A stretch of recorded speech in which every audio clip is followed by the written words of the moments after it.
High বন্ধুরা, আমি Anita kitchen চ্যানেলে আপনাদের স্বাগত। আজকে আমার রেসিপি হলো চিংড়ি মাছের বাটি চচ্চড়ি। চিংড়ি মাছের বাটি চচ্চড়ির জন্য আমি চিংড়ি মাছগুলো একটা বাটির মধ্যে নিয়ে নিয়েছি। কেটে রাখা পেঁয়াজ দিয়ে দেবো,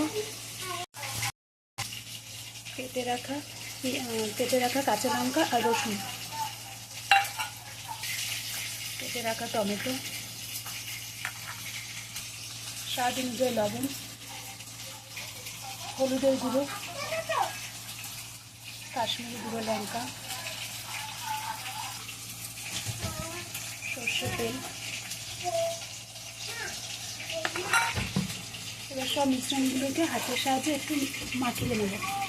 সব মিশ্রণগুলো মাখিয়ে নিয়েছি হাতের সাহায্যে। এবার সামান্য পরিমাণে জল দিয়ে গ্যাসটা একদম লোতে করে বসিয়ে দিয়েছি।